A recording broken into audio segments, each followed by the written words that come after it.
Now, somebody told me last week, because we did a lot of singing last week, and we did a lot of talking last week.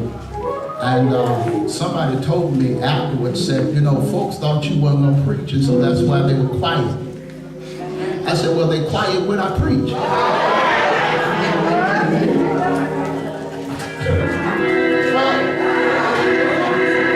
The Acts of the Apostles, for your consideration, the 9th chapter.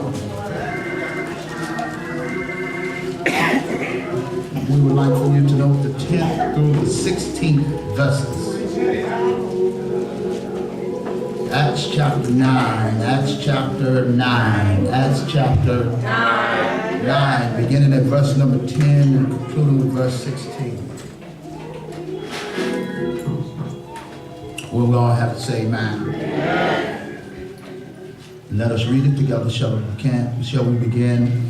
And there was a certain disciple at Damascus named Ananias, and to him said the Lord in a vision, Ananias. And he said, Behold, I am here, Lord. And the Lord said unto him, Arise, go into the street which is called Straight, and inquire in the house of Judas for one called Saul of Tarsus.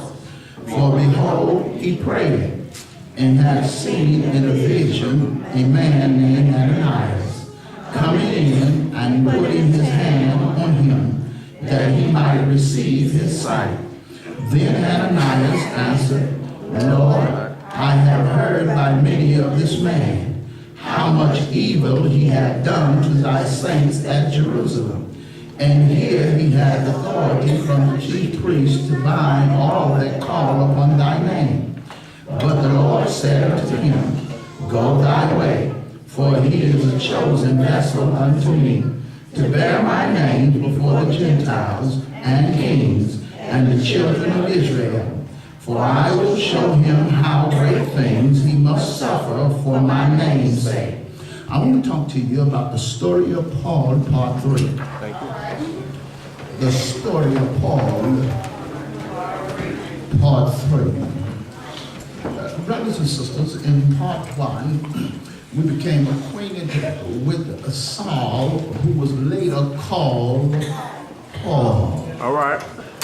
We became acquainted with him because as a Judaic Jew, one who followed the doctrine of the Old Testament, one who practiced the law and the commands of the prophets, had went to the chief priests of the Sanhedrin Council in order to require a letter to go to the city of Damascus, that he might bound and arrest those who were followers of the Christ. All right. Paul saw the disciples of Christ, the followers of Christ, as perverting the doctrine of Judaism. All right. He saw them as people who were committing heresy, simply because they were saying that Jesus is the Christ, the Son of the living God. And he wanted to eradicate this group of followers from spreading what he believed was perversion and heresy among his Jewish people. All right. And so in part 1, he gets the letter from the high priest or the chief priest of the Sanhedrin, and he grabs a bunch of men and they make their way to the city of Damascus looking for the disciples or the followers of the Christ. All right. We discovered that in part 1, that as he traveled on the Damascus road, that there appeared a light that was brighter than the noonday sun, that caused him to fall down to the earth off of his beast. All right. And then Paul or Saul heard a voice that called him by his name and said, Saul, Saul, why persecutest thou me? And Saul asked the question, who art thou, Lord? All right. The voice identified himself as Jesus, whom thou persecutest. I want to be clear to you, brothers and sisters, before we get to part 3. 3, that Paul was not persecuting God. All right. He was not persecuting the followers of God. All right. He was not persecuting the practitioners of Old Testament theology. He was not persecuting those who followed the law of Moses. All right. He was not persecuting those who had heard the voice of the prophet Jeremiah, Ezekiel, Daniel, Obadiah, Zephaniah, Malachi. He was not persecuting them. All right. But he was persecuting the followers of Jesus. All right.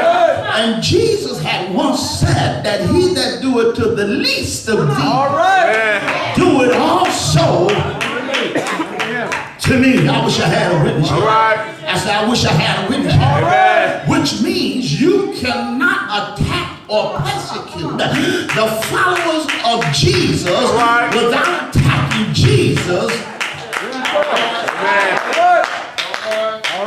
Jesus himself, and that's why the voice identified himself that I am Jesus whom thou persecutest. Because, brothers and sisters, one of the problems that appears to be in the New Testament church, we don't understand how special Jesus is. All right. I wish I had some help here. Just a few moments ago when I mentioned Jesus, at least 50% didn't say a mumbling word. We do not understand how special Jesus is. When the Old Testament prophet Isaiah said, God has laid on Jesus the iniquity or the sin of us all. Which means that God took every adultery. I wish I could talk to somebody. He took every act of adultery. He took every act of fornication. He took every act of premarital sex. He took every act of extramarital sex. He took every lie. He took everything that somebody did to steal. He took every act of wickedness. He took every murder and laid it upon the shoulders. I wish I had some witnesses. Laid it upon the shoulders of Jesus. And the sins of the world were so numerous and so disgusting that while Jesus hung on Calvary's cross, God the Father turned his back on his own son. He turned his back on his own. He turned his back on his own son because he could not look at the sins of the world that rested in the body of his son, Jesus. That's why Jesus cried out, Eli, Eli, lama sabachthani, which means, my God, why hast thou forsaken me? Because God the Father could not look at the sins of the world that was personified in the body of his son while he hung on Calvary's cross. All right. Come on now. So we don't understand All right. how special Jesus Oh, yes. is. Amen. I mean, Jesus was not forced That's right. to go to the cross. That's right. All right. He submitted himself. Amen. Right.